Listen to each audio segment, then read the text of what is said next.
Soundstripe.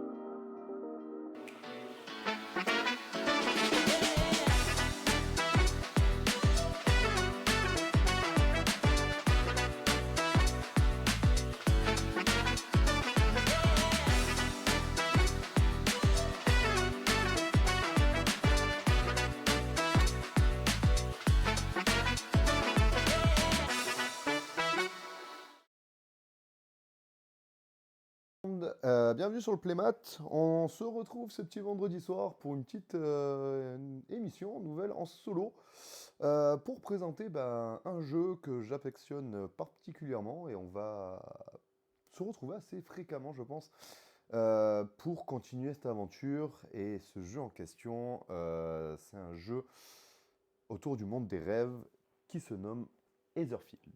Donc, Etherfield, magnifique boîte très sombre, très euh, grosse.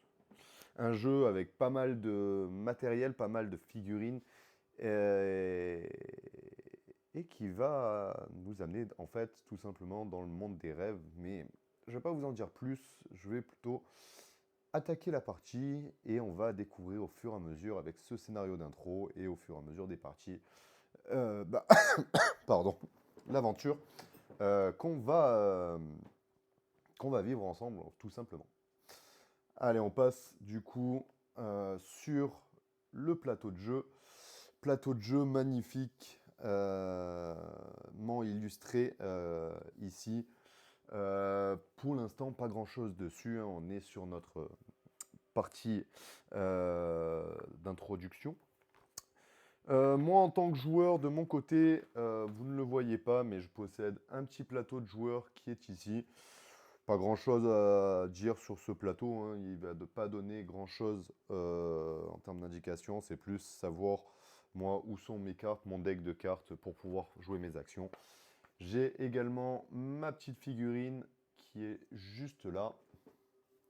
Hop, je ne sais pas si vous la voyez bien, je vous la montre là. Cette figurine, elle va permettre tout à l'heure de pouvoir se déplacer sur les différents plateaux. Et tout commence avec le portail vers le premier rêve. Et on va découvrir les règles tout simplement au fur et à mesure de cette partie d'introduction. Donc on commence avec cette carte, la carte 101X, portail vers le premier rêve avant le commencement. Quel est ce monde étrange? Astuce. C'est facile, simple et court. Pas d'énigmes, pas de défis. Une mise en jambe. Un peu d'histoire. Donc, pas de zone, pas d'entrée. Mise en place, prenez toutes les cartes et tuiles secret 101 et révélez la tuile de mise en place. Pour l'instant, vous ne possédez ni masque ni objet. Alors, dans ma boîte de jeu, je vais récupérer toutes les tuiles 101 qui vont être ici. Toutes les cartes 101 qui vont être là. Alors, les cartes, on va les placer sur le côté. Pour l'instant, on n'en a pas besoin. Et on va récupérer la carte. Du coup, 101 et la révéler. Donc, c'est la carte A2 que l'on va venir placer ici. Alors, sur cette carte, on a plusieurs cases. On a 4 cases avec différentes actions. Un point là bleu qui est l'endroit où apparaît le rêveur. Donc moi en tant que rêveur je vais décider de me placer ici. Et tout simplement on va pouvoir commencer. Alors est-ce qu'il y a quelque chose derrière? Oui, il y a le but. Donc le but va être d'apprendre les bases du jeu. Et règle spéciale, si un rêveur meurt au cours de ce rêve, résolvez S922. Plus de tours, S425. Donc, tous ces S quelque chose, on va les retrouver en fait dans ce bouquin qui est le script secret où on va avoir en fait différents scripts à lire en fonction de, des actions qu'on nous demande de lire. Donc je vais commencer tout simplement par regarder en fait un peu ce qui se passe sur cette carte. Donc là on voit que il y a plusieurs actions. On peut du coup examiner l'hôtel jaune, examiner l'hôtel vert sur cette case-ci, pour 6 verts, pour 3 jaunes. Là, on peut gagner un éclat bleu pour un vert. Là, un assaut 6 rouge pour examiner l'hôtel rouge. Mais bon, tout ça, ça me dit pas grand-chose. Je sais pas vraiment ce que ça veut dire. Alors, tout simplement, on va se référer au bouquin de règles de base. Et là, en fait, ce que j'aime bien dans ce jeu, c'est que tout simplement, le premier scénario, en fait, est un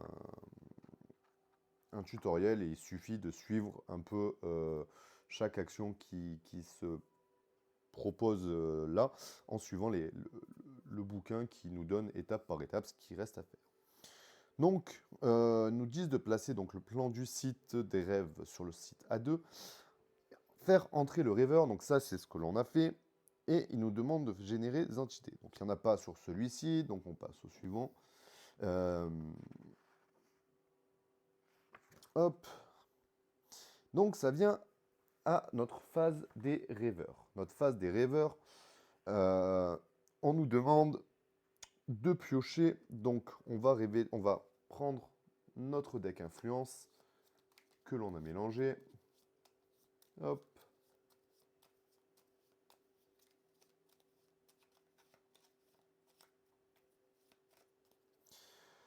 Et on va piocher 4 cartes influence. Donc notre main ne peut pas dépasser 6 cartes et on va avoir des cartes de ce style. Sur chaque carte, on va en fait avoir différents symboles. Donc une carte, là par exemple, a 2 jaunes. Celle-là, un vert, un jaune ou un rouge. Celle-ci, c'est la même. Et là, 2 jaunes ou un rouge. Certaines cartes ont des actions un peu spéciales, comme celle-ci, le pisteur par exemple, ou celle-ci, vite vite, qui pour 0 me permet de sceller cette carte et défausser n'importe quel objet actif pour récupérer un objet de mon choix. Donc ça, on verra plus tard en fait à quoi ça correspond. Mais pour l'instant, on va juste piocher nos cartes. Étape de carte et d'action. On va pouvoir faire différentes actions. Hop, alors les rêveurs se déplacent dans le site des rêves, effectuent des actions et jouent des cartes, voire actions des rêveurs. Donc, le jaune nous permet de se déplacer pour X jaune. Donc, si par exemple j'utilise ma carte avec 2 jaunes, je vais pouvoir me déplacer de 2 cases.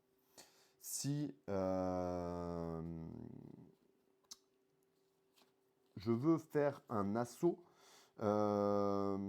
il va falloir, donc là par exemple, qui demande un assaut 6, il va falloir que je puisse dépenser 6 rouges, ce qui actuellement, avec ma main, va être compliqué. Je peux également faire un contact, une action de contact en une portée de base de 1, donc à une case de moins,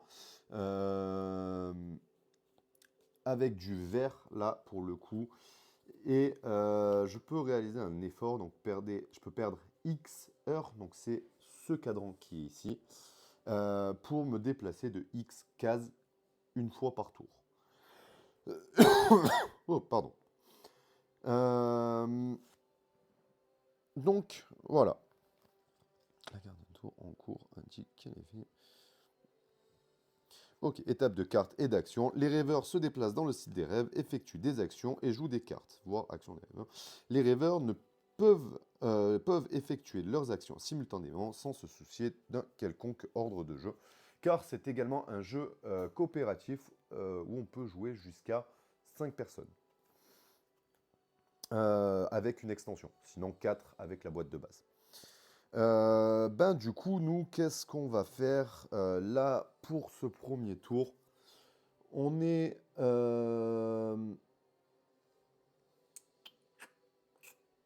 pour 3 jaunes, on pourrait explorer le premier. On va se défausser de notre carte à 2 et celle-ci à 1 pour avoir 3 jaunes et effectuer l'action 3 jaunes.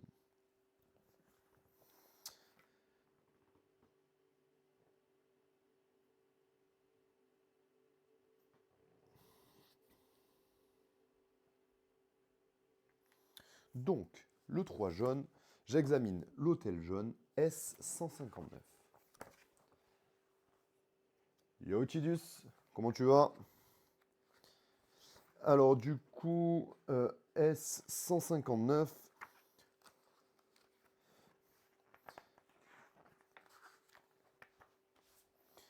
S159, on est là.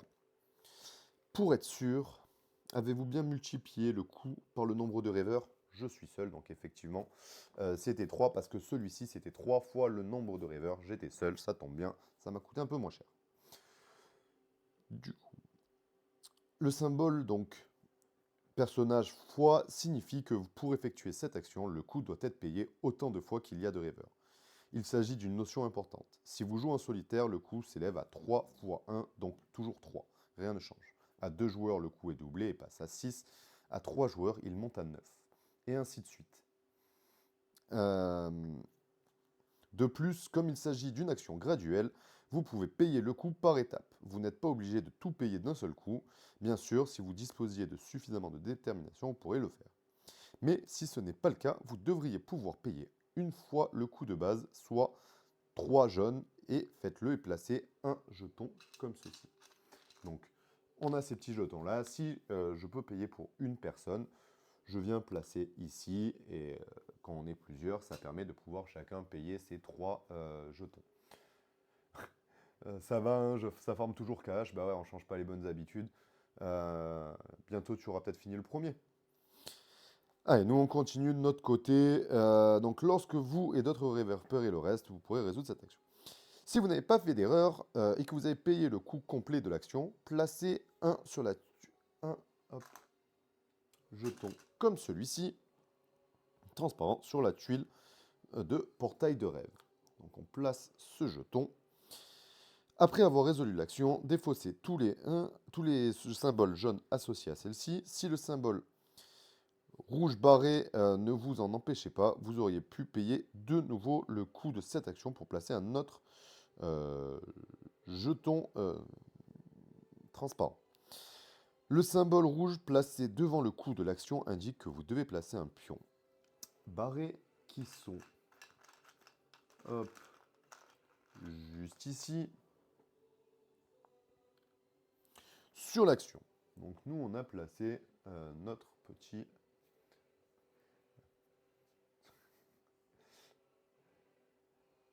bon, bah plus que du farm, hein, du coup, pour monter ton Riku level 99, j'aurai le platine. Bon, bah, premier jeu, tu es toujours sur le 1 ou tu es passé sur une des extensions là actuellement, Tidus? Hop, donc du coup, je disais, placer sur celle-ci, une fois que vous avez effectué l'action dotée d'un pion, ne peuvent plus être utilisées jusqu'à la fin de ce rêve. Ok, donc on est bon pour la première action. On a placé notre petit jeton. On va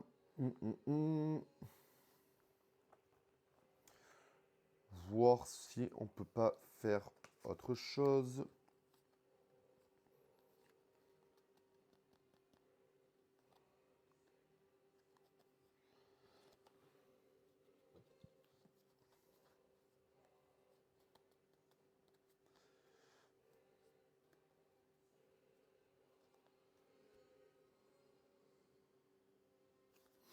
On va utiliser notre carte à 2 jaunes pour nous déplacer de 2 et aller faire l'action à 0 qui est essayer d'ouvrir la porte. S823. Hop. Et si on essayait...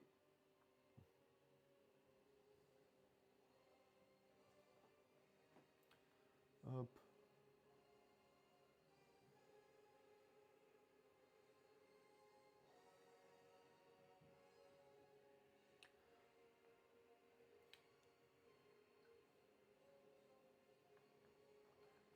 Est-ce que j'arrive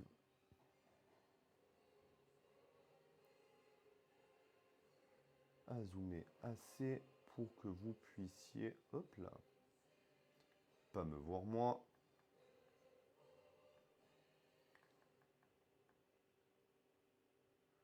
mais voir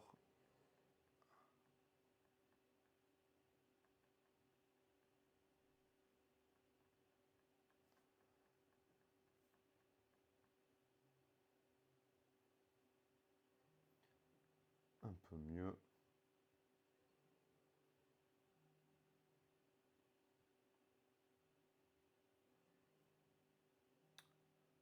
Le plateau, alors tac.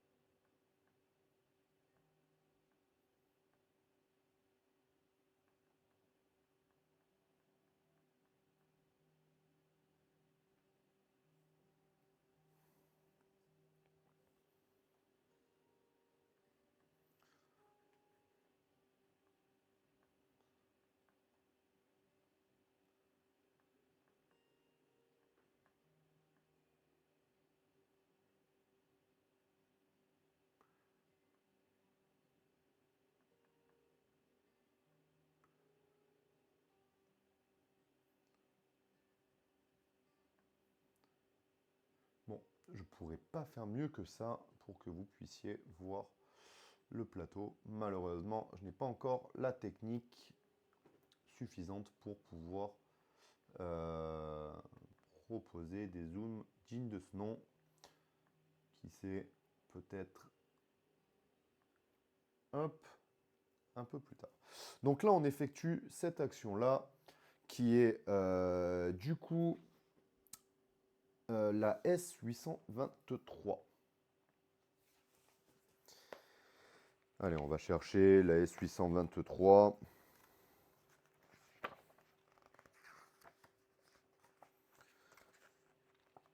823. Vérifier le nombre de pions présents sur la tuile de portail du rêve.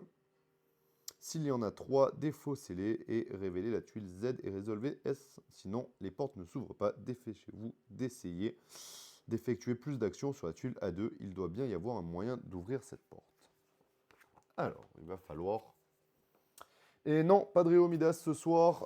Il n'est pas présent ce soir, malheureusement. Ce soir, on est sur une petite émission en solo pour faire découvrir aussi le jeu de société en solo quand on n'a pas d'amis, comme moi.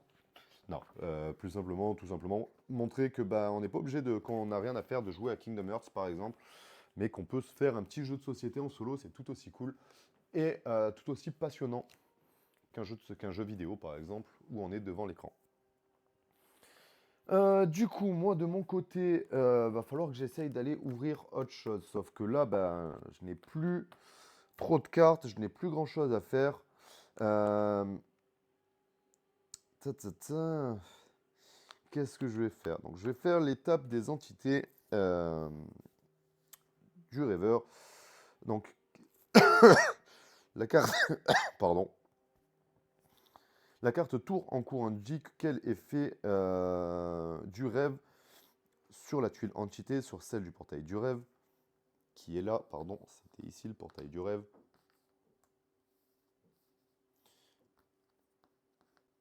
Hop.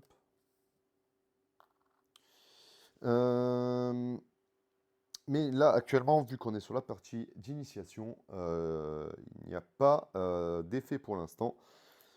Et notre carte tour est ici. Et il n'y a rien qui se passe. Donc, étape de défausse du tour. Les cartes tour en cours et défaussées à la fin du tour. Tous les effets qui durent jusqu'à la fin du tour cessent immédiatement. Ensuite, s'il y a encore des cartes dans le paquet tour, un nouveau tour commence avec une phase des rêveurs. Dans le cas contraire, résolvez. Donc là, on va repiocher 4 cartes, en plus de celles que j'avais gardées au tour précédent. Et là...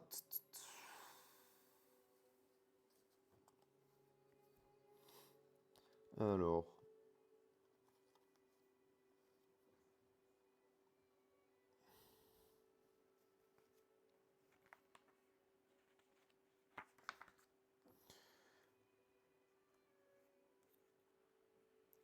Tac, tac, tac. Je veux juste vérifier un truc.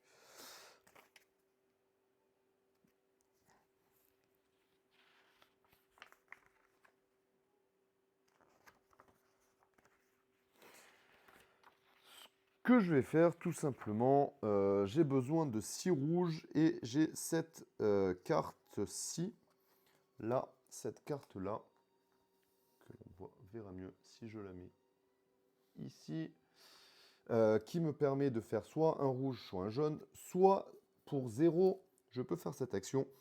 Quelqu'un doit prendre ce risque si nous voulons nous en sortir vivants. Je dois sceller cette carte pour gagner 3 verts, jaunes ou rouges. Je vais m'en servir parce que, effectivement, je vais en avoir besoin. Donc, tout d'abord, pour commencer,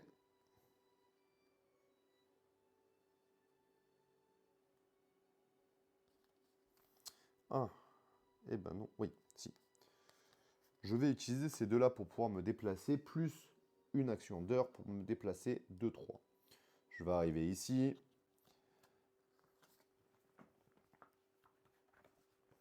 Hop là. Et donc, sceller cette carte que l'on va mettre face cachée, du coup, en dehors de notre défausse. Ce qui nous fait 3 verts plus cette carte-ci pour 2 que je défausse et celle-ci que je défausse pour 2. Ce qui me fait 7. Je fais mes 6 verts et du coup, je peux examiner l'hôtel vert pour 332. 332. Hop, on va chercher dans notre petit.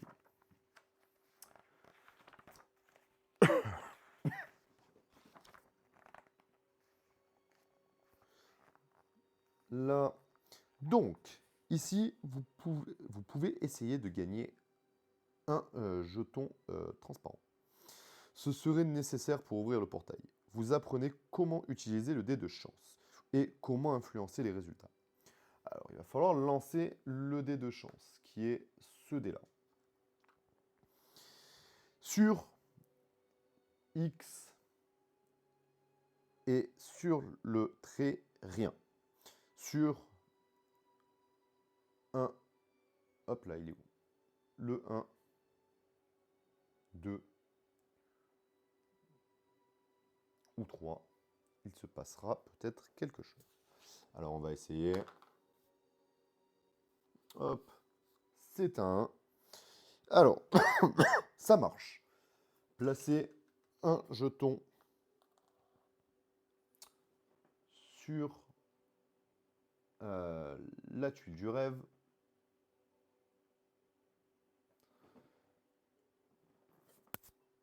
Et puis bloquer cette action. Tout simplement, hop, on récupère ce petit jeton pour venir le placer par-dessus.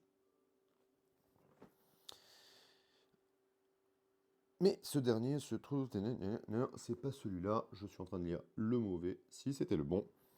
Mais ce dernier se trouve parfois dans le texte découlant de l'action. Donc oui, il peut ne pas être affiché sur l'action, mais être affiché plus tard lorsque l'on relit donc notre petite action.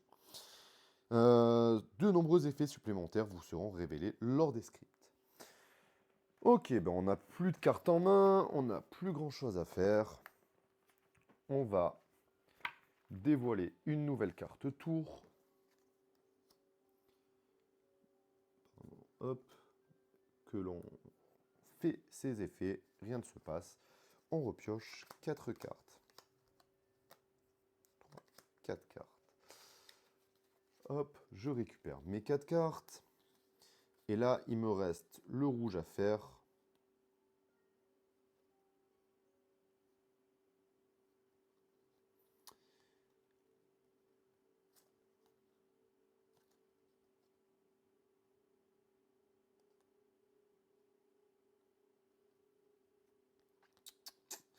Alors, je réfléchis un peu et je pense que pour commencer, je vais dépenser une carte jaune pour me déplacer de 1. Utiliser 2 heures supplémentaires pour me déplacer de 2. Et là, j'ai une petite carte, celle-ci, qui, pour un jeton comme celui-ci, un jeton rouge, me permet de gagner 3 de puissance. Et je l'ai 2 fois cette carte, donc tant qu'à faire, on va l'utiliser 2 fois pour pouvoir faire l'action rouge. Ces jetons rouges, qu'est-ce que c'est? Bah, tout simplement, ce sont en gros les dégâts que subissent nos persos. Pardon. Ces dégâts, arrivés à un certain nombre, font que l'on meurt, entre guillemets, dans le rêve. Et c'est la fin de la partie pour nous. Combien c'est exactement? Si je ne me trompe pas, on est à 9. Hop. C'est le 8e, pardon. Le 8e meurt immédiatement et tous les rêveurs perdent, tout simplement. Donc là, on est bon. On est à 2 pour l'instant. On peut se le permettre. On fait notre action rouge. Et donc, on examine l'hôtel rouge 234. Hop.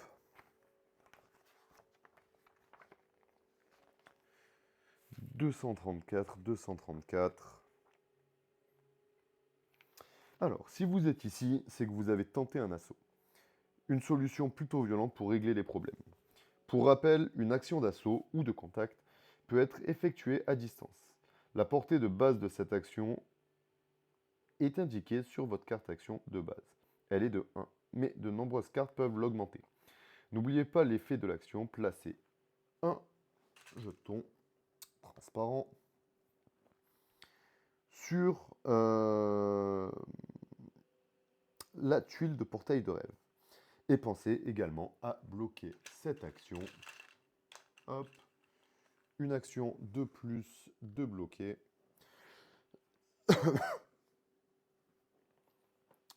Sur ce petit plateau. Alors, hop. Pas grand chose de plus à faire. Il nous reste du coup le 0. 823. Cette fois-ci, on a nos 3 jetons blancs. On va pouvoir avancer.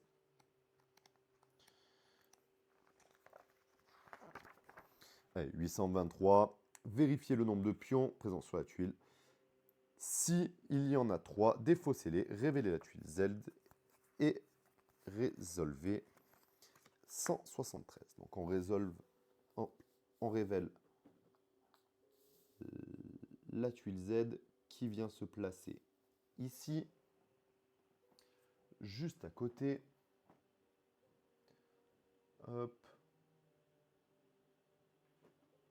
On va dézoomer un poil.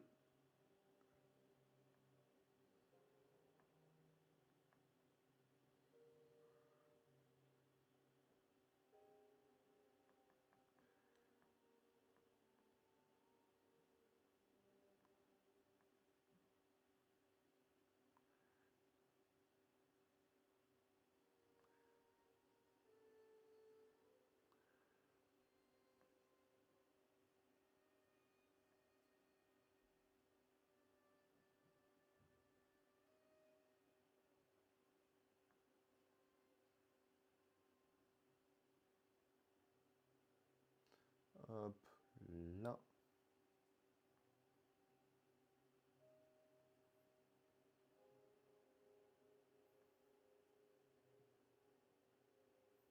Voilà.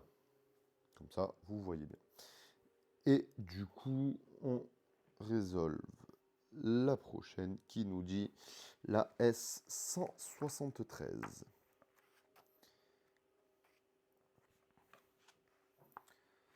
173, le portail est ouvert. Qui sait ce qui nous attend de l'autre côté? Voyez-vous le symbole, la nuit qu'il y a au centre? Il indique que toutes les tuiles, les 4 cases, sont dans la nuit. Si le symbole était plus petit à cheval sur 2 cases, il n'affecterait que ces 2 cases. S'il était encore plus petit et centré sur une seule case, seule cette dernière serait une case nuit. Il y a un symbole eau, marée et lumière et fonctionne de la même façon. Mais un événement imprévu se produit avant que vous ne puissiez faire un pas. Quelque chose émerge de la forêt. Résolvez S257. Alors on avance dans notre bouquin.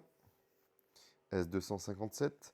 Révéler la tuile Y. Alors on récupère notre tuile Y, on la révèle et elle va venir se placer juste en bas. Donc cette tuile Y, elle est là. C'est notre premier ennemi. Et générer un humain change-forme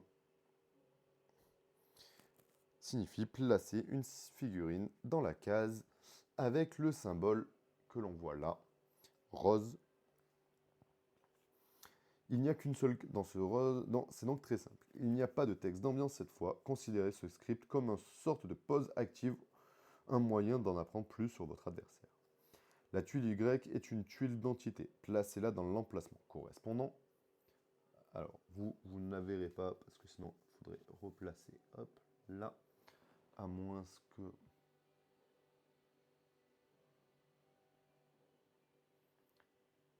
Tac. Je vais mettre comme ça. Si je fais ceci, vous voyez, on a ici notre carte de truc, là notre carte de notre portail de rêve, notre entité au fond. Et voici. Allez, on repasse sur le zoom. Ici. Du coup, j'en étais où? J'en étais ici. Il va falloir générer un humain change-forme. Un humain change-forme. On va utiliser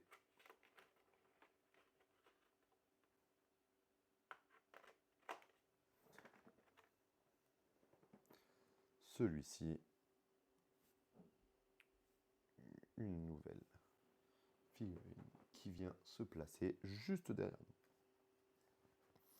La chose maléfique dispose d'une valeur de déplacement de 4. C'est important lorsque vous résolvez une étape de déplacement, un symbole de dé jaune sur la carte tour en cours, et que vous lancez le dé de déplacement. Si le résultat est... donc celui-ci, de dé, pardon.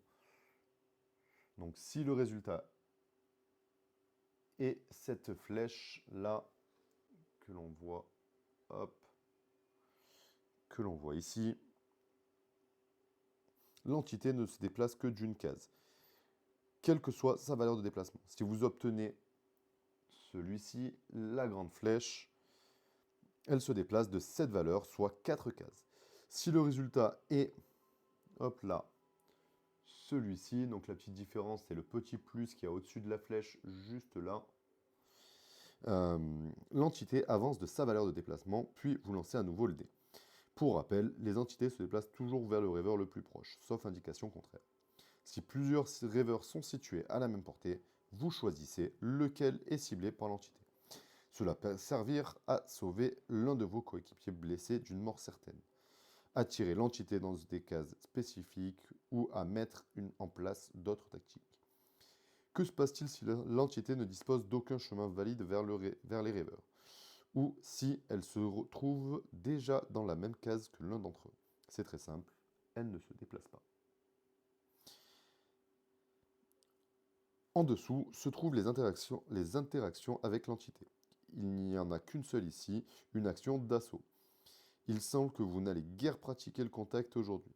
Si vous dépensez 6 rouges multiplié par le nombre de rêveurs, vous activez l'effet assaut. Ici, vous relocalisez l'entité sur la case euh, rose de votre choix. N'oubliez pas que la relocalisation est supérieure au déplacement, car elle vous permet d'ignorer les murs. Il s'agit d'une sorte de téléportation. Cependant, relocaliser l'entité sur la case rose de votre choix ne vous sera pas d'une grande aide dans cette situation, car nous l'avons vu, le site du rêve ne comporte qu'une seule case de ce type. De ce fait, chaque fois que vous effectuerez cette action d'assaut, vous téléporterez l'entité sur la case rose de départ. Ce n'est pas tout. Voir S248.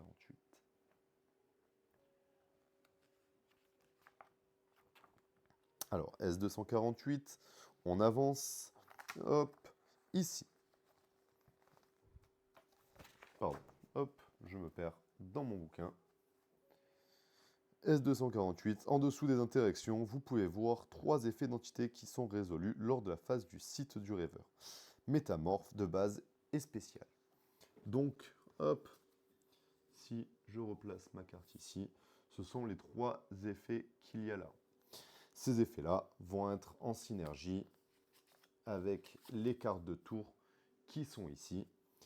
Donc, on va continuer de lire pour en fait en apprendre plus, tout simplement, sur ces effets. Alors, vous pouvez constater que ces effets correspondent aux étapes des cartes tours. Chaque tour, une fois que les rêveurs ont effectué toutes leurs actions, on passe à la phase du site du rêve, en résolvant la carte tour en cours. Résolvez dans l'ordre tous les effets de la carte tour en cours. Certaines étapes déclenchent des effets de l'entité. Par exemple, la première carte tour peut indiquer déplacement, effet spécial, effet métamorphe, tandis que la suivante peut comporter effet de base, déplacement. Chaque carte tour est différente des autres. Le métamorphe de cette entité est vide. Elle serait trop puissante sinon. Plus tard, si une entité donnée ne dispose pas de certains effets, considérez qu'ils n'ont aucun effet au moment où ils devraient être résolus. L'effet de base reste le plus fréquent. Il s'agit d'un effet néfaste pour le rêveur à proximité. Dans le cas présent, si au moment de résoudre l'effet de base de cette entité, un ou plusieurs rêveurs sont situés à portée 1 dans la même case ou dans une case adjacente, ils subissent chacun un dégât. Pour plus de détails sur les dégâts, consultez le livret de règles. En bref, si un rêveur doit subir une 8e blessure, il meurt. Et cela n'a rien d'agréable. La portée de l'effet spécial de cette entité est plus grande. Elle a une portée de 2. Pour rappel, la portée peut être mesurée dans n'importe quelle direction, mais pas en diagonale. Une case en diagonale est en fait située à portée 2. Une case verticale suivie d'une case horizontale. L'effet spécial, celle de cartes. Chaque rêveur affecté doit prendre les 2 premières cartes de son paquet, influence, et les placer dans sa pile scellée, ce qui est pire que de les défausser. Les cartes de la défausse reviennent rapidement dans votre paquet, contrairement à celles de la pile scellée. Ces dernières ne peuvent pas revenir en jeu tant que le jeu ne vous le permet pas.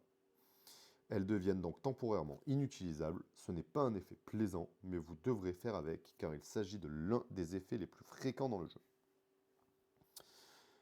La blessure et les cartes scellées servent à définir à quel point votre rêveur est fatigué, découragé et blessé. Regardez la carte tour et étudiez ce que va faire l'entité lors de la phase du site du rêve. Si cela vous semble potentiellement dangereux, restez à distance et repoussez le monstre pour un moment. Vous n'avez fait qu'ouvrir une porte et révéler 2 tuiles. Et déjà, de nombreuses choses ont changé. Et ce n'est pas fini, car vous avez peut-être oublié quelque chose. Voire S251. Eh ben, ça commence à avancer, hein. On avance petit à petit dans cette histoire bien intéressante. Avez-vous remarqué que lorsque le portail s'est ouvert, vous avez découvert une nouvelle case contenant 2 nouvelles actions de plan. Donc hop, ça on peut le ranger, on peut le mettre ici. Donc,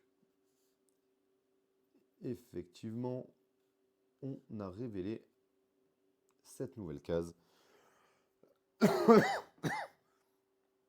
avec ces 3 nouvelles actions.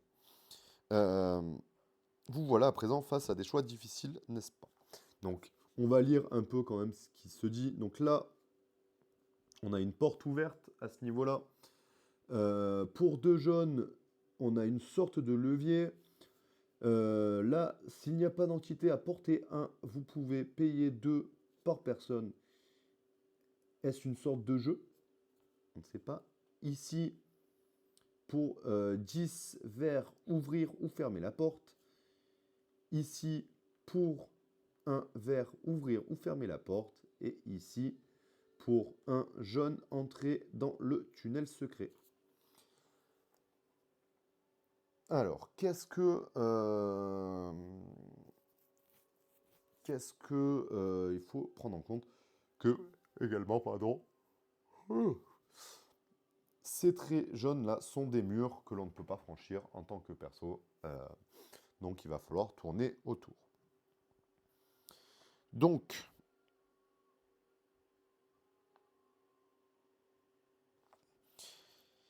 vous voilà présent face à des choix difficiles, n'est-ce pas? Entrez et voir si vous pouvez découvrir quelque chose d'utile, revenir en arrière, regarder de l'autre côté du mur et examiner la nouvelle case à l'extérieur de la grotte.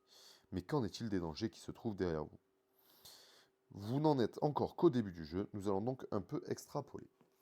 Courir dans la grotte et effectuer l'action qui se trouve au fond, fermer la porte, elle semble solide et devrait vous protéger du monstre. Vous pourrez mais pourrez-vous y parvenir? Cette action est vraiment chère, 10 verres. Donc c'est celle qu'il y a ici, et effectivement, 10 verres, ça fait un peu une action variée. Les concepteurs sont sûrement dingues. Si vous disposiez de 2 ou 3 tours, vous pourriez y arriver. Mais la créature serait à l'intérieur. S'enfermer avec elle n'est probablement pas une bonne idée. À l'extérieur, il y a une action similaire, mais elle n'est pas chère.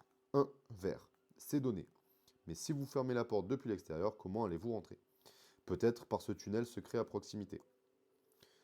Peut-être pensez-vous que cette situation est un peu exagérée, stupide et évidente.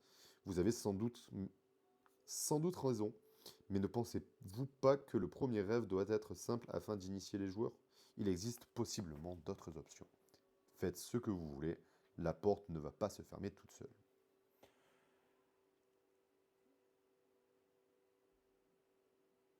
Elle n'est pas chère, j'en connais d'autres. C'est-à-dire, je n'ai pas suivi ton raisonnement, Tidus. Divers. Oh, punaise, oui. C'est bon, je viens de comprendre. Euh, Ok, tu parlais de l'action à un verre oh. Effectivement. Je ne lirai pas ce petit commentaire. Alors, bah, que va-t-on faire? Que va-t-on faire? Tout simplement, moi, j'ai bien envie d'avancer et de... Le problème, c'est que là, je ne peux pas faire, donc je vais être obligé, dans tous les cas, de passer mon tour. Je vais être obligé de passer mon tour. Ce qui m'embête un peu. Mais je n'ai pas le choix. Donc.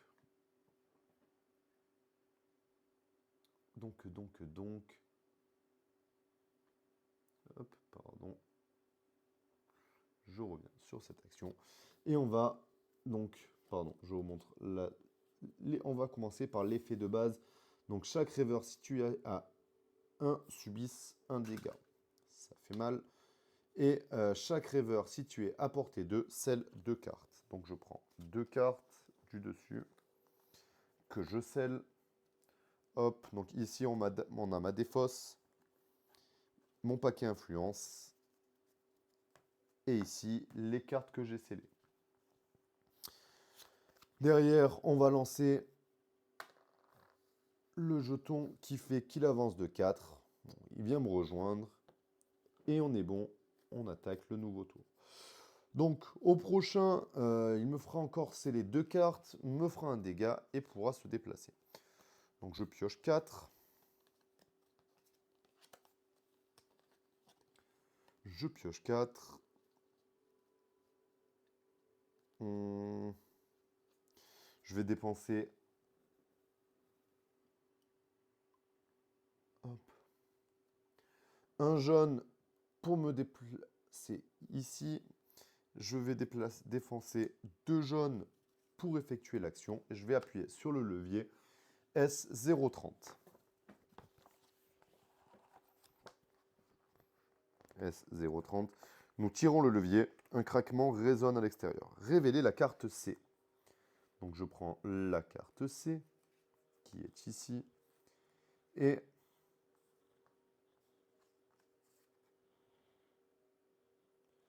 la carte C vient se placer sur le craquement. Un craquement résonne à l'extérieur. Révélez la carte C, un piège. Si vous l'avez déjà déclenché, lisez directement si le clé est révélé. Maintenant, elle n'est pas révélée. Vous regardez une carte superposition. Il s'agit d'un fragment manquant, ajouté ou transformé du site du rêve. Vous devez la placer immédiatement dans le site du rêve. Comment? Examinez-la avec attention et positionnez-la selon la grille codée, indiquée à la fois sur la carte et sur le site du rêve comme A1, B2, etc. Placez avec précision, même si cela implique de la mettre de travers, suivant un angle incongru. Tous les pions et figurines qui devraient être recouvertes par la case superposition sont placés sur celle-ci. C'est bon, vous y êtes. La carte a peut-être l'air bizarrement positionnée, mais elle doit vraiment être placée selon cet angle. Qu'est-ce qui a changé? Un mur sépare maintenant 2 cases. Va-t-il servir à quelque chose? Vous le saurez probablement bientôt, si la carte piège est révélée. Donc on verra. Là, en attendant, nous, on a placé ça comme ceci. Hop.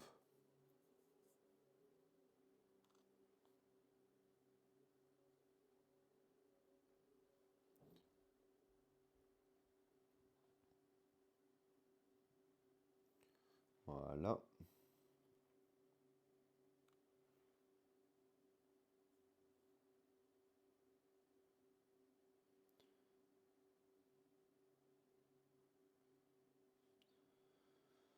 Ok.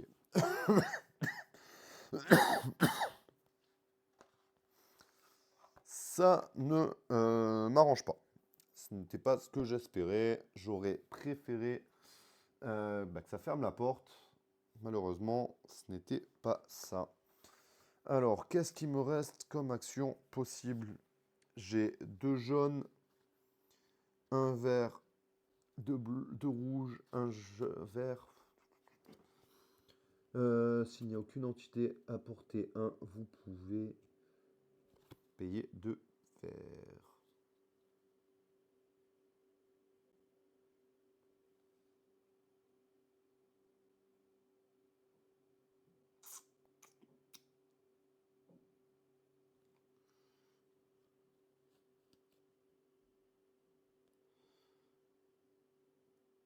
Je pense qu'on va réactiver le levier. C'est bête, ça nous fait dépenser une carte pour rien. S30. Nous tirons sur le levier et un craquement résonne à l'extérieur. Vous pouvez défausser la carte piège et la renvoyer au secret de ce rêve. Comme vous pouvez le voir, vous pouvez utiliser cette action pour ouvrir ou fermer le piège. Hop, donc on enlève ceci qui revient là, hop, hop. Ça reste là. Point.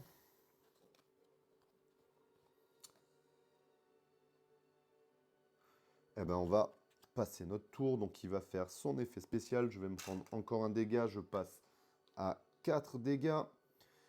Je scelle mes 2 cartes. Ça commence à faire beaucoup de cartes.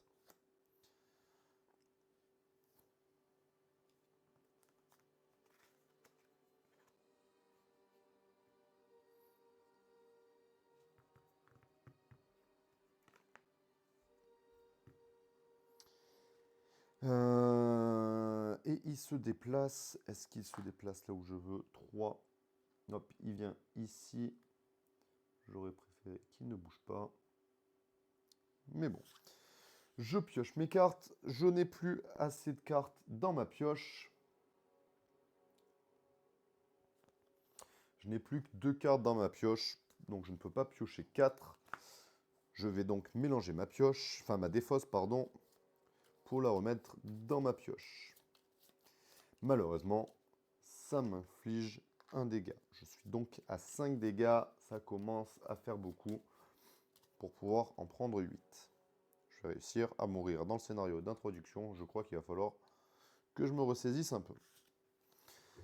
Ok, j'ai pioché 2. Je pioche 2 de plus pour arriver à 4 cartes piochées. J'ai 6 cartes en main. Je vais pouvoir faire pas mal de choses.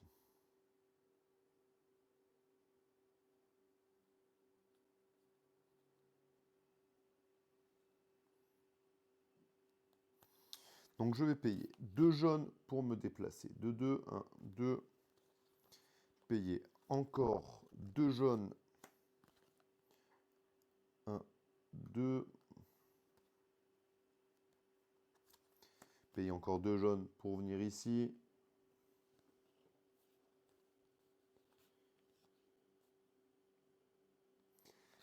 Voyons voir. Alors, quelle est sa prochaine action? Ça va être un effet de base. Il va se déplacer et refaire un effet de base. L'effet de base me faisant un dégât.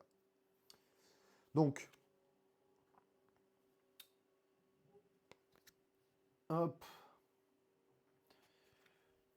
Comme on le voit, hein, il ne peut pas me faire de dégâts avec son effet de base, parce qu'il y a un mur qui nous sépare, heureusement. Donc, son premier effet de base ne marche pas. Il va se déplacer. Il n'a fait que 1, donc il se déplace de 1. Il refait son effet de base. Il est à plus de 1 de portée de moi, donc il ne va pas pouvoir faire grand-chose. Ça vient à moi, je pioche mes 4 cartes, j'en ai 3 en main, je ne peux pas donc en piocher 4, j'en pioche que 3 parce que je n'ai pas le droit de dépasser les 6 cartes en main. On va utiliser un rouge pour ouvrir ou fermer la porte, donc S083.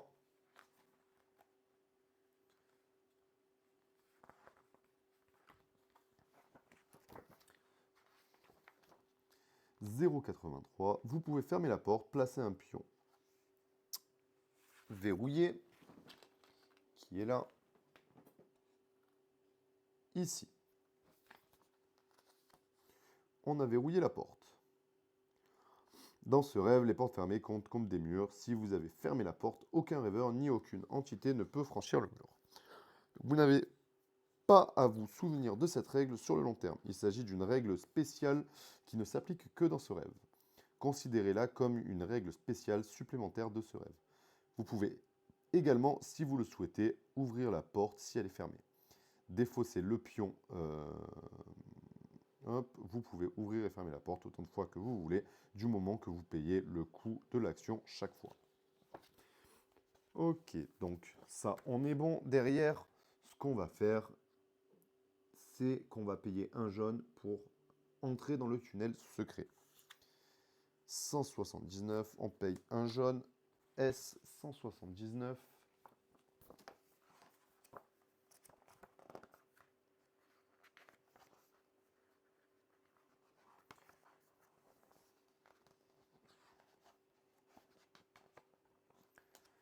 Il semble bien que ce tunnel secret soit un tunnel secret, mais apparemment il n'était pas si secret que ça. Vous pouvez relocaliser votre rêveur dans n'importe quelle case de la tuile A3.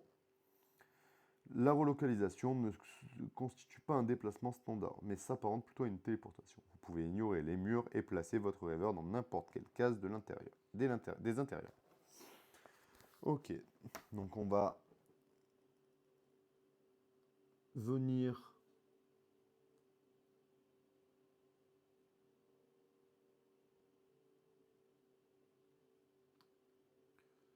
sur celui-ci, payer 2 verres,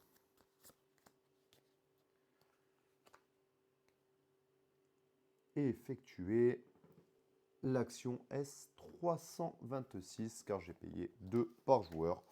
326. On est là.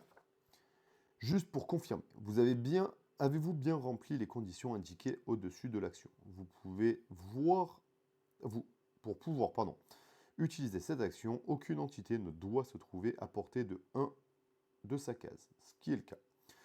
Ce n'est pas que nous n'avons pas confiance, mais on ne sait jamais. Souvenez-vous que vous ne pouvez mesurer une portée à travers un mur. Si tout est bon pour vous, continuons. Face à cette table, nous nous sentons pareils à des enfants. C'est à peine si nous pouvons atteindre le plateau. Nous voyons également un crayon de la taille d'un bras humain reposant sur une pile de papier usé. Derrière la pile, nous distinguons quelque chose qui pourrait être un jeu de société, comme le laisse présager tous ces dés, tableaux et notes. Il a l'air très ancien, couvert de toiles d'araignée et d'un épais duvet de poussière. Sommes-nous vraiment en train de nous lancer dans un jeu? Nous étions poursuivis en train de fuir. Non, nous étions ici, en pleine partie de jeu de société, assis dans une pièce confortable, légèrement penchés vers la table. La partie est tellement immersive que nous avions oublié qu'il ne s'agissait que d'un jeu. Nous consultons la boîte, date de parution 1937. De nombreux fils et rouages dépassent du carton, recouvrant d'autres écritures. Nous les regardons de plus près. Ceci n'est pas un jeu tout à fait ordinaire, mais un dispositif mental qui raconte une histoire sur les joueurs qui jouent à ce jeu. Ils doivent retrouver quelque chose qu'ils ont perdu il y a longtemps. Qu'est-ce que cela veut dire?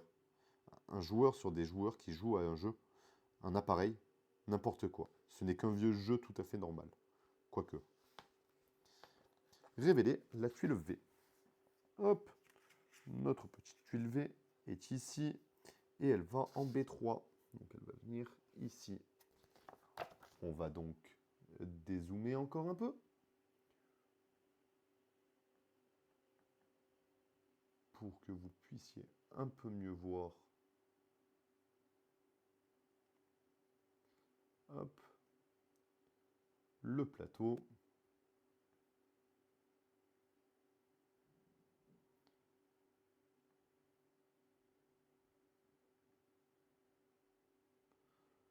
Hop.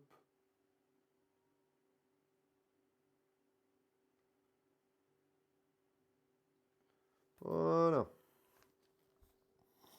Alors, vous allez vous débrouiller maintenant, n'est-ce pas? Vous avez déjà probablement remélangé votre défausse plusieurs fois. Avez-vous bien subi une pénalité à chaque fois? Si ce n'est pas le cas, consultez la règle pour remélanger dans le livret des... Alors, il nous reste 3 cartes.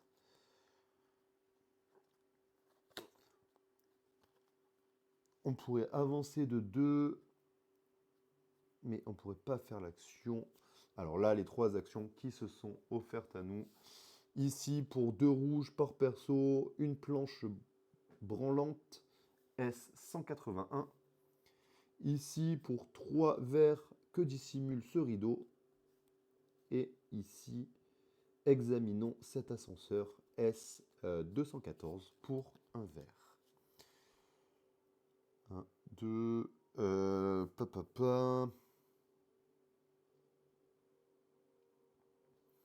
Je pense qu'on va se déplacer pour aller là, payer les 2 rouges qu'il nous faut pour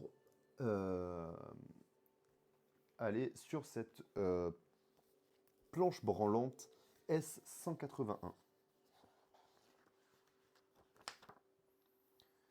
S181. Une planche mal fixée, signe universel de trésor caché. Nous ne pouvons l'ignorer. Nous luttons quelques instants avant de parvenir à la retirer. Nous découvrons une petite cavité dans laquelle repose un coffret. Son couvercle est ouvert, laissant s'échapper des volutes de brume. Elle s'éclaircit rapidement, dévoilant plusieurs objets étranges. Prenez 5 cartes objets de départ. Donc, on récupère dans notre petite boîte.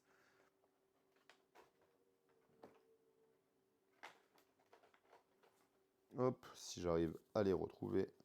Nos 5 objets de base. Hop.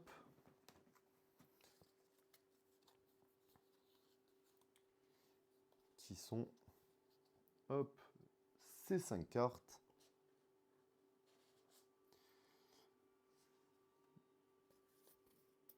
Vous venez de gagner vos premiers objets. Ils sont nombreux, mais tous vous seront utiles. Pour plus de détails sur les fonctionnements des objets, consultez le livret de règles. Vous ne disposez que de 3 emplacements pour les objets actifs. Utilisez-les pour placer les objets qui vous semblent le plus utiles dans l'immédiat. Tous les rêveurs peuvent utiliser les objets actifs quand ils le souhaitent, que ce soit pour effectuer leurs actions effets ou pour les renvoyer aux archives, pour payer un autre coût en détermination. Vous devez donc placer 2 objets inutilisés dans les archives. Ils vous appartiennent toujours, mais ne sont pas immédiatement disponibles. Il vous faudra d'abord disposer d'un effet vous permettant de les récupérer. Après avoir choisi vos objets actifs, reprenez votre aventure. Rester autour d'un coffre vide ne sert pas à grand chose. Alors, quels sont ces 5 petits objets? Le premier, un parfum printanier, des senteurs uniques et envoûtantes. Il permet d'avoir 2 verres et pour 0, on peut faire son action. Lors d'une action de contact, vous pouvez défausser cet objet pour gagner 6 verres, ce qui est pas mal. Pour 2 verres, nous avons le journal.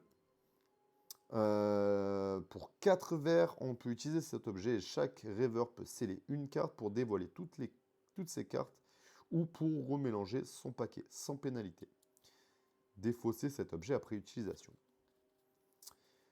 4 verres, petit lutin, petit mais efficace. Pour 1 d'utilisation, 1 verre d'utilisation, relancez n'importe quel lancer de dés une fois par lancer ou défausser cet objet pour récupérer un objet.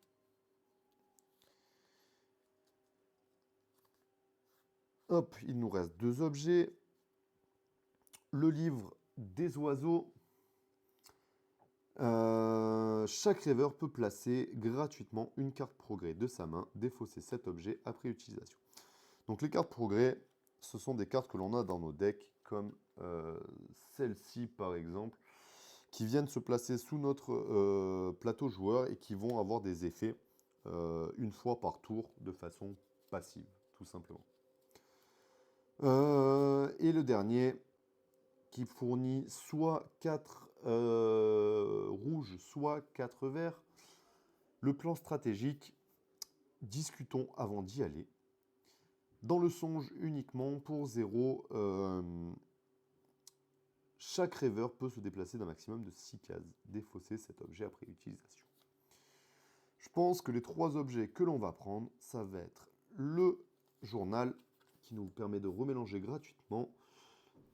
Le parfum, je suis pas sûr. Le livre des 1000 oiseaux. Le livre des oiseaux, on va le prendre, ça peut être utile de placer un progrès gratuitement. Là, par exemple, le progrès me permet une fois par tour de pouvoir me déplacer en diagonale. Ça peut être utile de temps à autre, de gagner du déplacement. Et on va prendre les petits lutins, quoique le plan stratégique qui donne 4 verts ou 4 rouges, ça peut être utile d'avoir le choix là-dedans. Les autres, on les place en archive là-haut.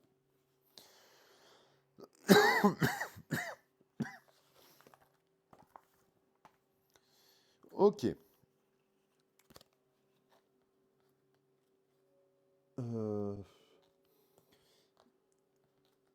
On va faire les actions de l'adversaire, donc il n'a pas de métamorphose en rouge. Il doit sceller les 2 cartes à 2, sauf qu'il y a un mur devant lui, et lancer les dés pour se déplacer. Il ne pourra pas se déplacer avec le mur. On est plutôt serein maintenant que l'on a fermé ce mur devant. Et on pioche 4 cartes pour continuer. 4 cartes, pardon, pour avancer dans notre aventure.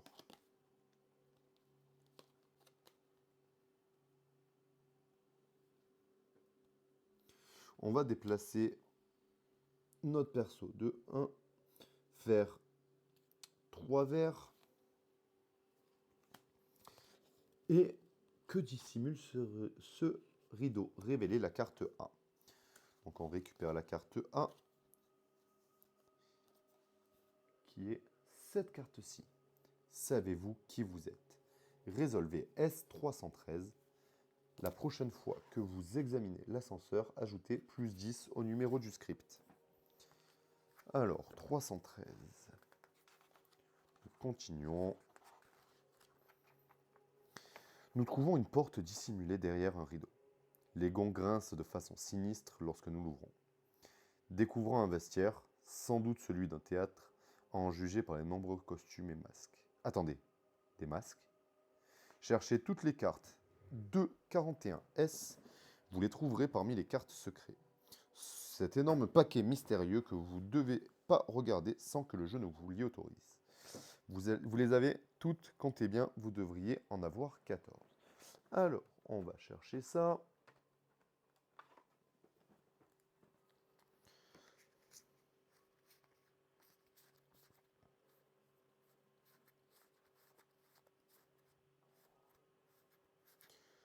« 241S, bien entendu. J'ai pris tout, sauf celle que j'ai besoin.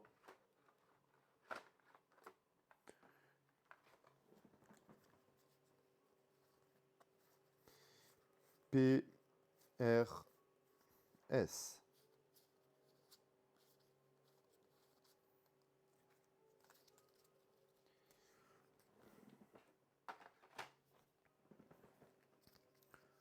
Un, 2, 3, 4, 5, 6, 7, 8, 9, 10, 11, 12, 13, 14.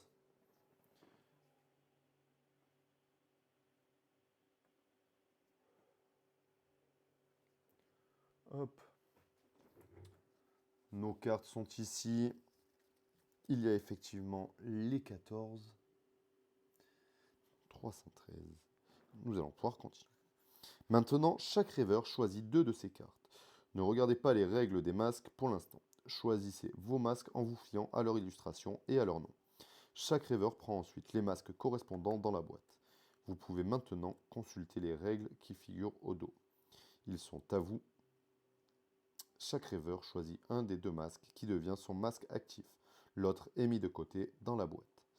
Vous ne pourrez le porter que lorsque le jeu vous autorise à récupérer un masque. Chaque joueur conserve également les cartes masques correspondantes, afin de savoir quel masque il possède lors de la sauvegarde de la partie. Alors, en termes de masques, comment est-ce que je peux réussir à vous montrer ça?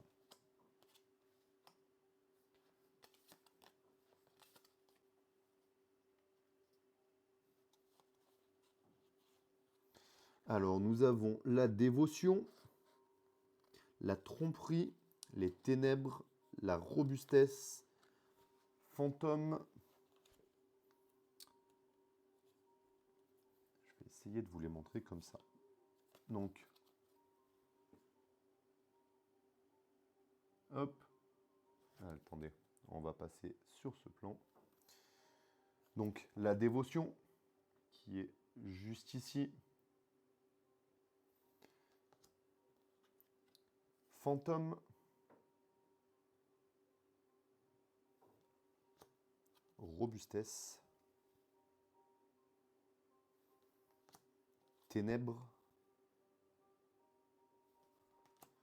Tromperie. Les illustrations sont vraiment sublimes dans ce jeu. Ici, donc celle-ci, c'est calme, sagesse, peur, la peur, douleur, haine, incitation, chaos, la chance et la vivacité. Alors, pour ceux qui me connaissent, il y a de fortes chances que je parte sur le chaos, ne serait-ce que par l'illustration. Hein. Un petit air de Noces funèbres à la Tim Burton, dont je suis un grand fan. Peur, sagesse, non, ça ne me correspond pas vraiment. Calme, tromperie, ténèbres, robustesse, fantôme, qui est assez classe aussi. Fantôme, dévotion. Et je pense que ça va être fantôme. Ou incitation. Incitation pourrait être pas mal, je pense. Celle-ci. Allez, si vous avez un avis dans le chat entre incitation et fantôme, sur quoi est-ce que l'on partirait?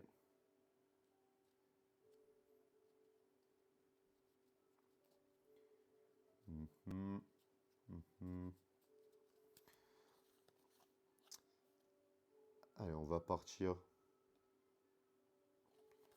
avec chaos, chaos, incitation, l'incitation au chaos. Allez, ça me paraît cool. Partir sur ça. Donc on prend incitation et chaos.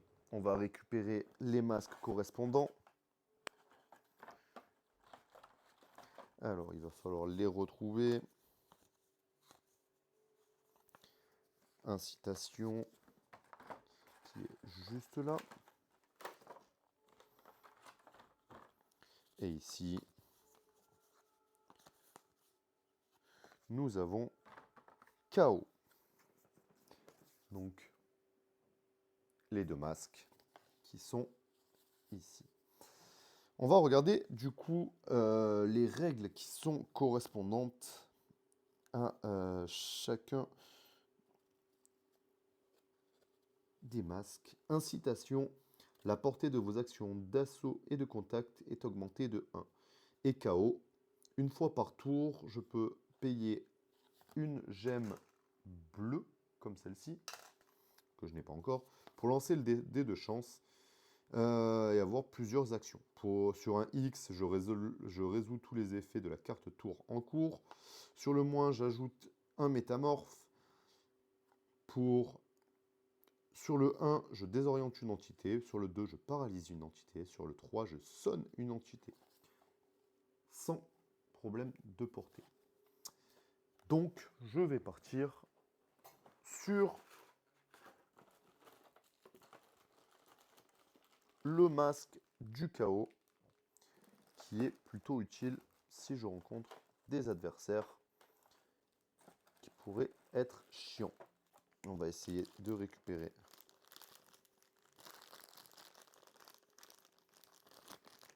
Non, je n'ai plus.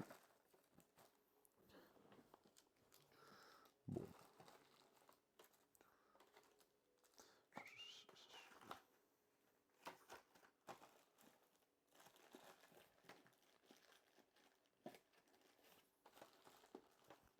Bon, on sait que c'est le chaos qui prend le dessus. On va mettre le chaos là et l'incitation. Et ça, on va les placer juste là, sur le côté. Hop. Et on va mettre le chaos en priorité.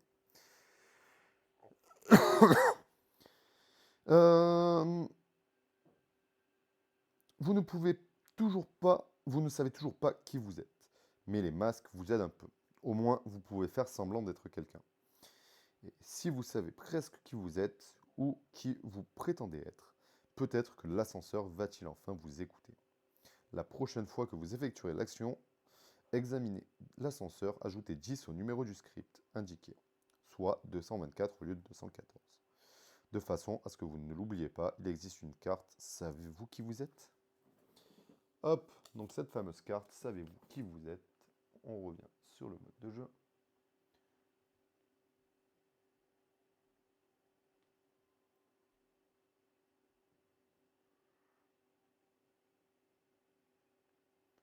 Hop.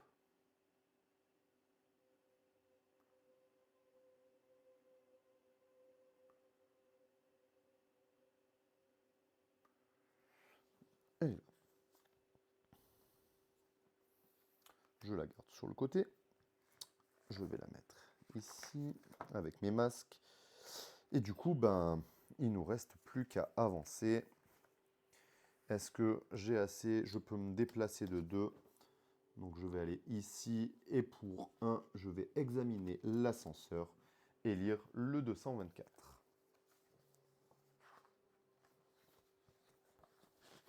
Allez, 224.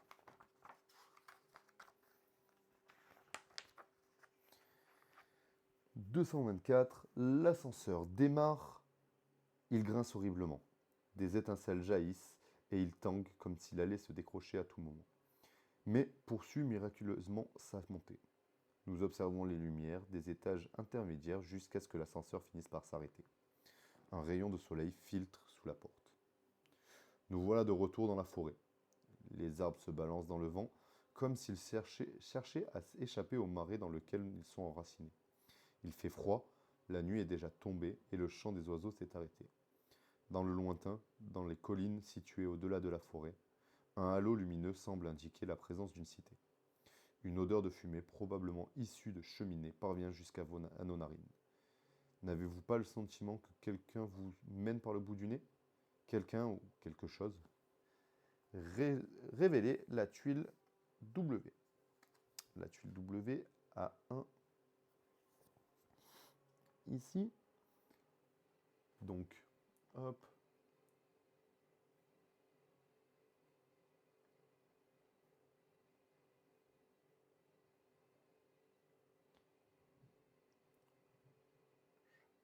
Juste ici.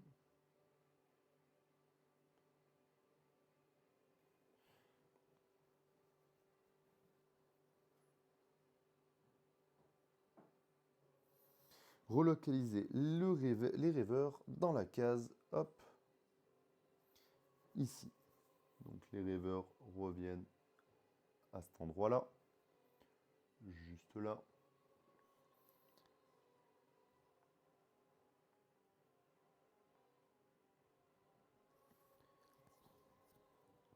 Et révéler la carte B.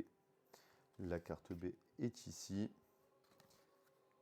Et il va falloir trouver, ça a l'air d'être là. C'est juste ici qu'elle vient se placer.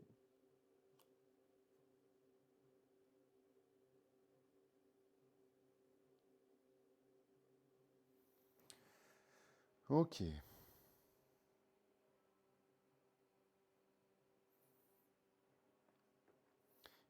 Il s'agit d'une carte superposition. Pour la placer correctement, lisez 0,16. Vous regardez une carte superposition. Il s'agit d'un fragment manquant. Ajouter ou transformer du site du rêve. Vous devez la placer immédiatement dans le site du rêve.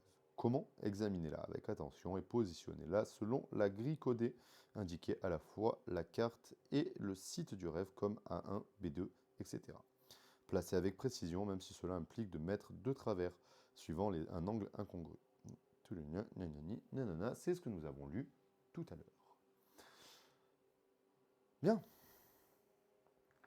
On est sorti, on a une nouvelle action qui se présente à nous. Juste là-haut, pour 6 verts, regardez dans la faille sombre. Lui, il était là tout à l'heure. Et là, notre carte qui est si tous les rêveurs sont situés à portée 1, vous pouvez payer 3 pour entrer par la porte secrète. Et ici, donc, regardez la faille sombre. On ne peut rien faire, du coup, ça vient à l'adversaire de faire son tour. Il va lancer le dé, se déplacer de 4, 1, 2, 3, pas besoin de plus. Faire son effet de base qui est de me faire subir un dégât. Je suis à 6. Puis métamorphe, il n'y en a pas.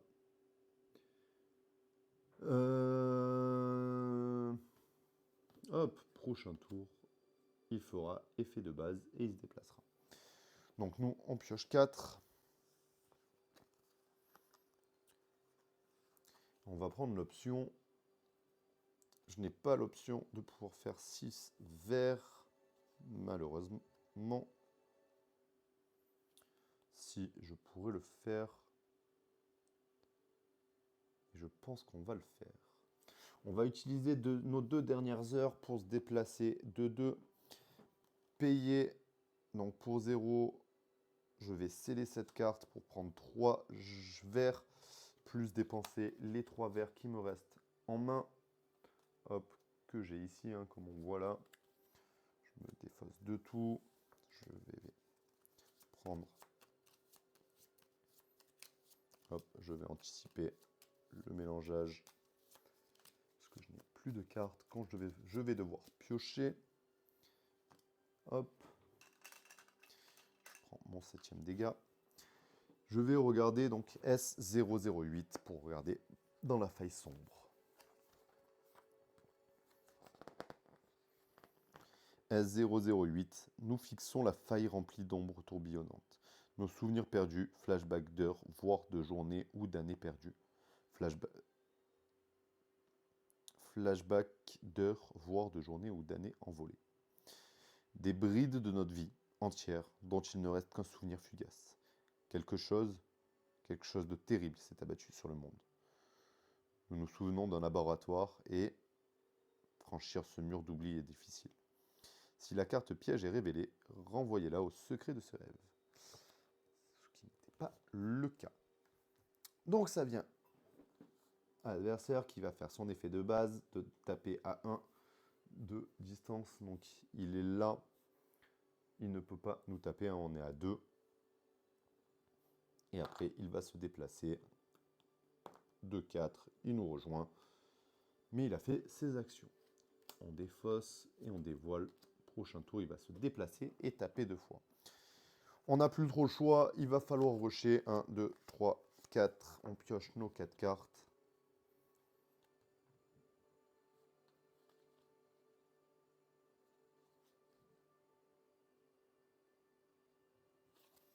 On va...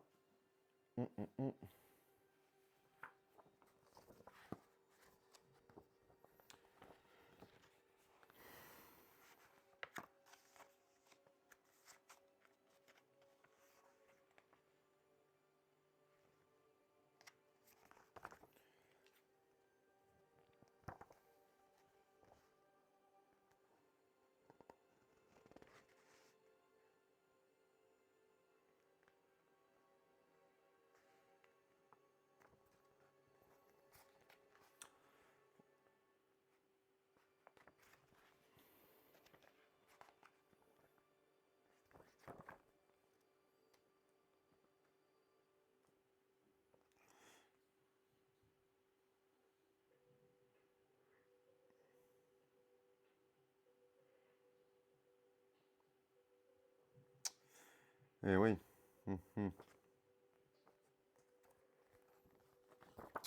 On peut utiliser le dé de chance et je pense qu'on va faire ça.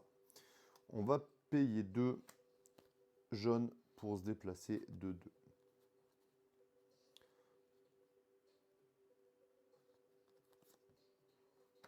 On va payer 2 jaunes encore pour se déplacer de 2. Et là, on va essayer de faire l'action pour 3 verts. Alors, malheureusement, en main, il ne me reste qu'une seule carte, hein, qui est celle-ci, qui me donne qu'un seul vert. Je peux utiliser...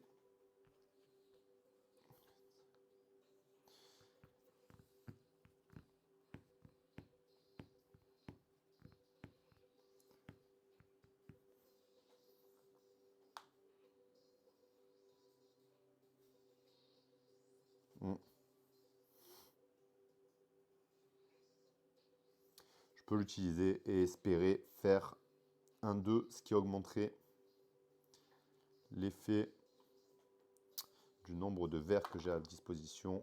Donc j'augmente de 1, je passe à 2 verres, c'est pas suffisant, malheureusement. Donc ça vient au perso qui avance de 1 case. On a eu de la chance, qui tape 2 fois, on survit et nous on pioche nos 4 cartes et on va espérer choper du vert, on a pile ce qu'il nous faut. 3 verts. Donc on va dépenser nos 3 verts et entrer par la porte secrète S133. Que va-t-il nous arriver dans ce S133?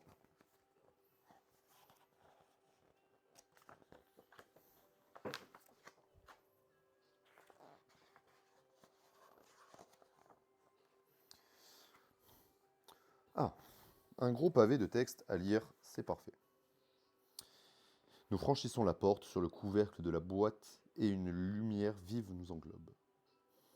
Soudain, le bois, la créature, la chambre souterraine, le jeu, tout disparaît, comme si nous l'abandonnions loin derrière nous. Nous sommes dans une faille dans laquelle il n'y a rien d'autre que la lumière. Nous rampons vers la sortie. Nous ne sommes plus dans la forêt. Elle se dissout dans le passé, comme un rêve qui s'étiole au moment du réveil. Nous sommes à présent dans une cité.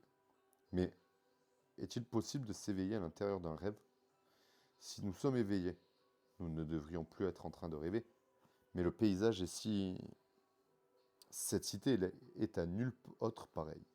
Les bâtiments s'élancent vers le ciel, dans lequel évoluent d'immenses aéronefs.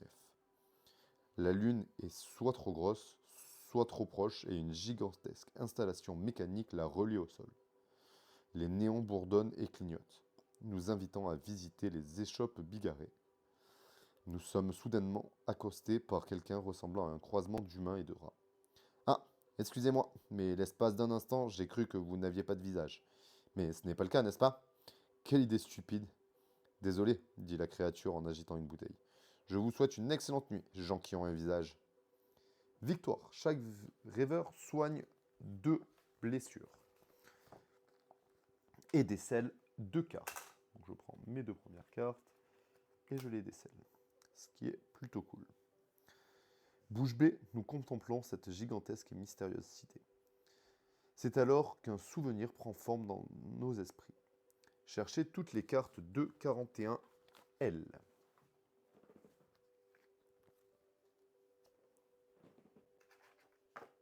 Alors, les 241L.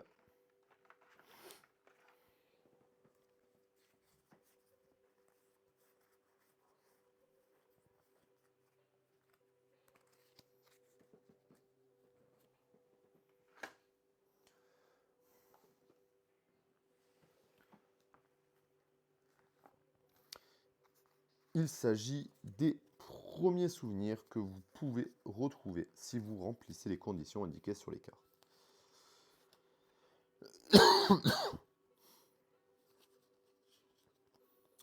Chaque rêveur gagne la première carte premier souvenir qui correspond à son archétype. Les cartes premiers souvenirs restantes correspondant aux rêveurs qui ne sont pas en jeu sont placées dans les archives. Donc je récupère ma carte que je place ici. Je place les autres dans les archives.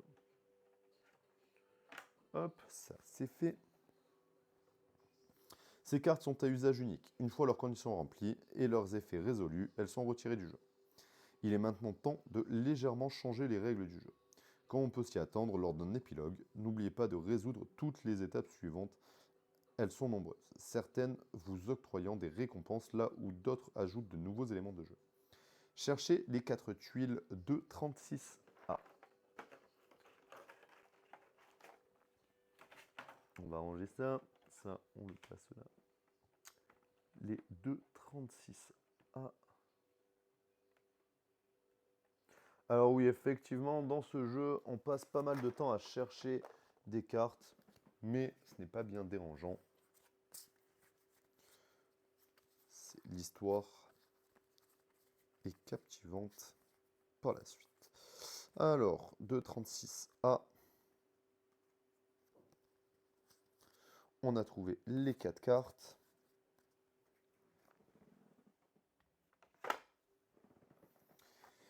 Mélangez-les et créez un paquet plan du songe. 2 portent la mise en...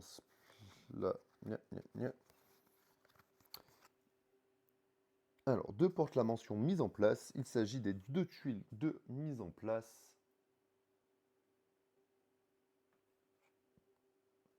Hop, on dézoome, on revient sur le plateau complet. Même zoomer un poil. Hop.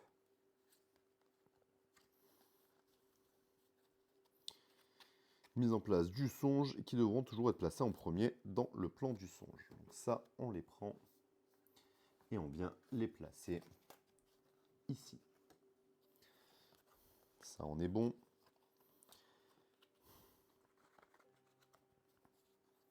Cherchez les tuiles 2, 37, A, B, C et D.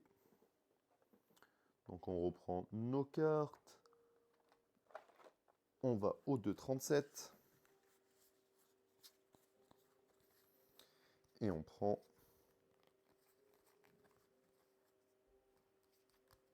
A, B, C et D. Mélangez-les et créez un paquet songe. L'une d'entre elles, la 237A, est un peu différente. Son dos est vert. Placez-la au bas du paquet. Donc là, on a les 4 cartes. On mélange. On va placer celle-ci ici. Et les 3 autres, on va mélanger. Hop. Et les placer par-dessus.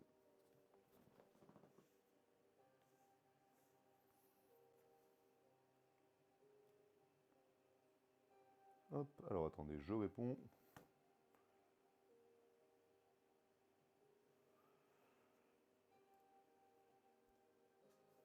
Hop.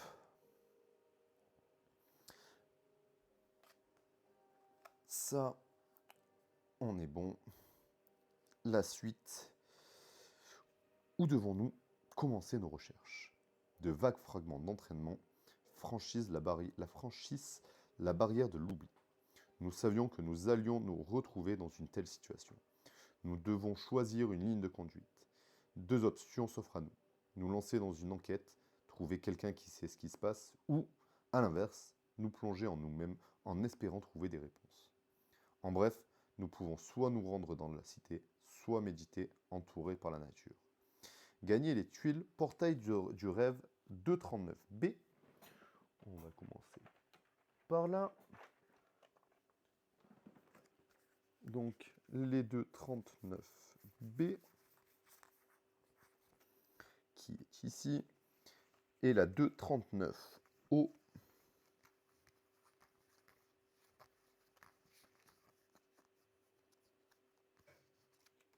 ici. Donc la 239B, présence dans les ténèbres, et la 239O,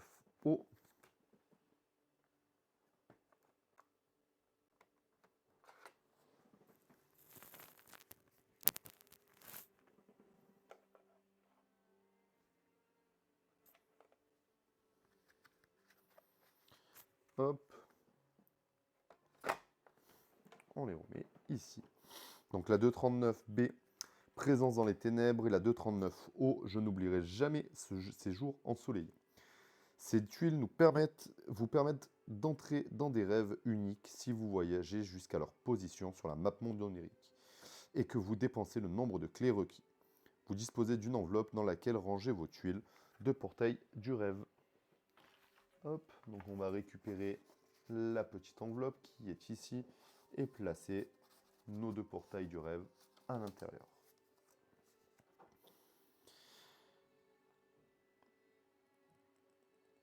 Vous aurez également besoin de plusieurs autres choses pour voyager sur la map monde onirique. Gagnez la carte D,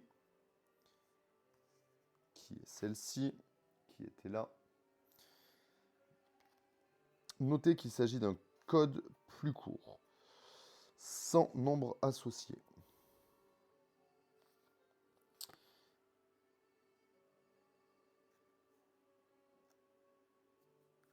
Cela signifie que cette carte se trouve dans les secrets du rêve que vous êtes en train de jouer. La carte D est la carte sagesse map monde onirique, n'est-ce pas?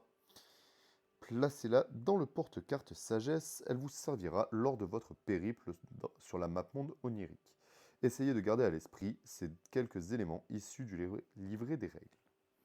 Donc ça, on récupère, hop, pardon, il est ici, ce petit. Et on vient placer notre carte sagesse Map Monde Onirique.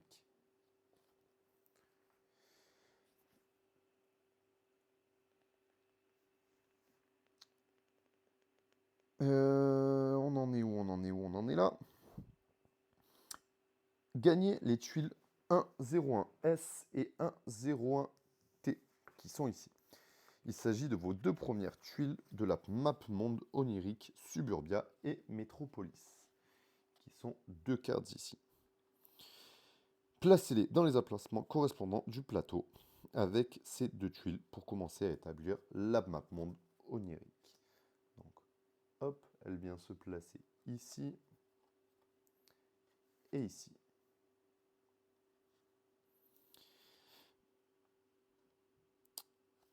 Chaque rêveur gagne 3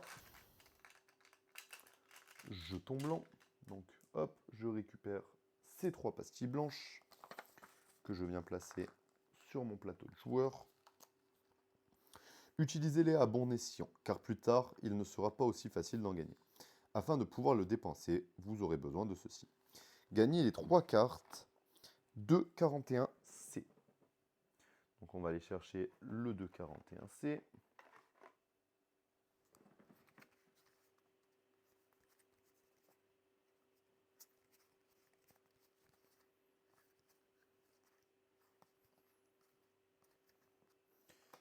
Qui sont ici.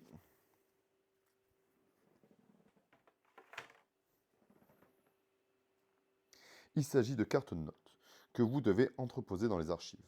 Ces 3 cartes vous permettent de faire des achats dans les lieux appropriés de la map monde onirique. Si vous ne vous souvenez plus comment acheter des cartes influence, consultez la section correspondante du livret des règles. On y est presque. Cherchez les 6 cartes de 41i. Hop. On continue notre recherche. Les 241i qui sont ici. Les 6 cartes, pardon. Hop. Et créez le paquet saison sans changer l'ordre des cartes. Placez-les dans l'emplacement.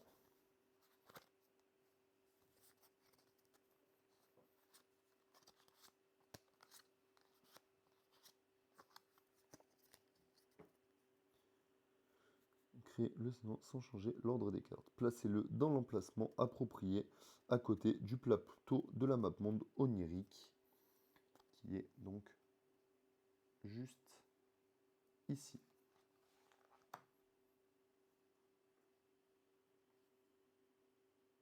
Les saisons changeront au cours de la campagne, mais pour l'instant, cherchez la carte jour ordinaire et placez-la face visible. Hop. Jour ordinaire. Vous activerez cette carte en remportant un rêve à Metropolis ou Suburbia.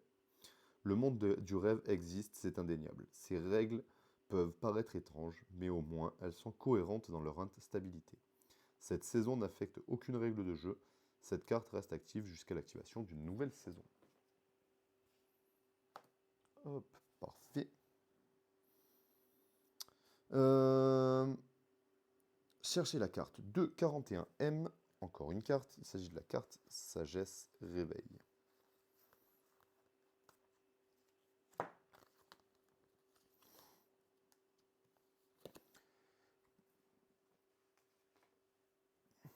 Elle vient se placer dans notre petit étui. Encore ici, là, hop, à la suite. Et elle nous indique toutes les étapes à résoudre lors du réveil des rêveurs dans le monde onirique. Il s'agit de donc placer la carte dans le porte-carte sagesse. Enfin, défausser le site du rêve. En cours, retirer du jeu toutes les cartes et tuiles de ce rêve, à l'exception de celles gagnées par les rêveurs et ajoutées à des paquets. Ainsi que la tuile du portail de ce rêve. À présent, pour commencer la campagne et résolvez le réveil, dont vous trouverez les règles sur la carte Sagesse Réveil. Donc on récupère d'abord toutes les étapes qu'il y a ici. Hop, j'enlève mon personnage qui vient se placer sur mon plateau. On va enlever le gros monstre qui vient se ranger ici. On récupère les cartes, les jetons, ça, ceci. Tadadam, tadadadam.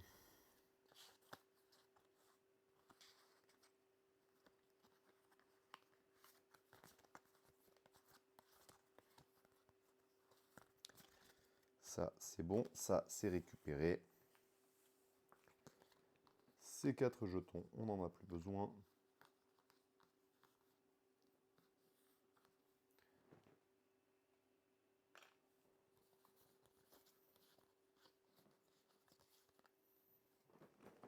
Et on les met dans l'archive. Hop là.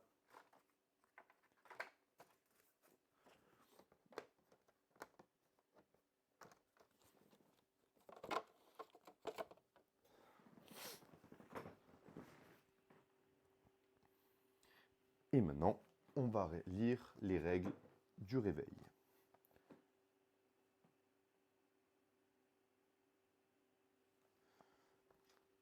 Alors, réveil. Chaque rêveur défausse toutes les cartes influence, paquet, main et zone de progrès. Donc, on défausse tout. Chaque rêveur soigne toutes ses blessures. Ça, c'est plutôt cool. Hop. On soigne nos blessures et décèle toutes ses cartes.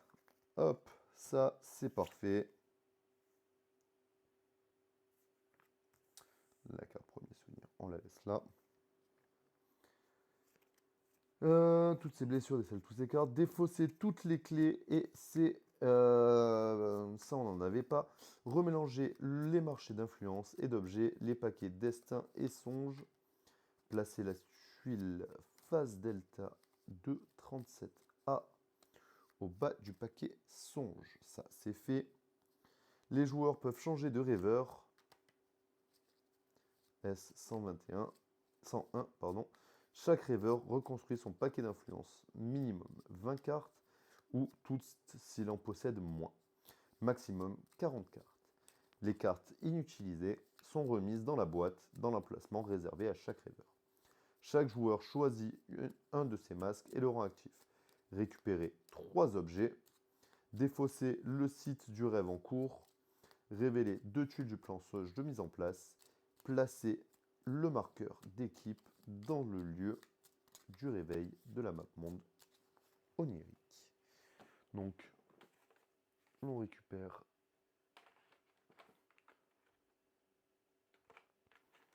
notre marqueur d'équipe et on le met dans la zone de réveil qui est juste là.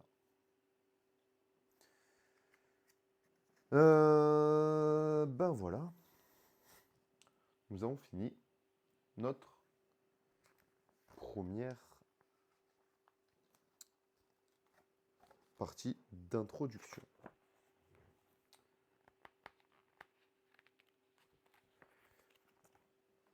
Hop, ça, on...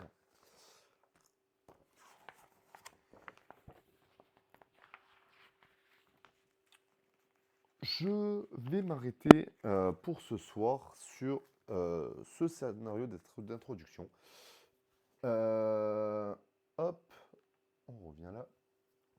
Donc, vous avez vu, hein, c'est un jeu qui est très narratif, qui va nous permettre de suivre pas mal d'aventures différentes en fonction des rêves. Là, on était sur une partie très basique, hein, sur l'apprentissage des règles. Mais il faut savoir que par la suite, on va avoir de nombreux événements divers. Moi, ce que je vous propose, tout simplement, c'est de me retrouver la semaine prochaine, vendredi soir prochain, vers les coups des 21h30, 22h, pour faire la suite de cette aventure.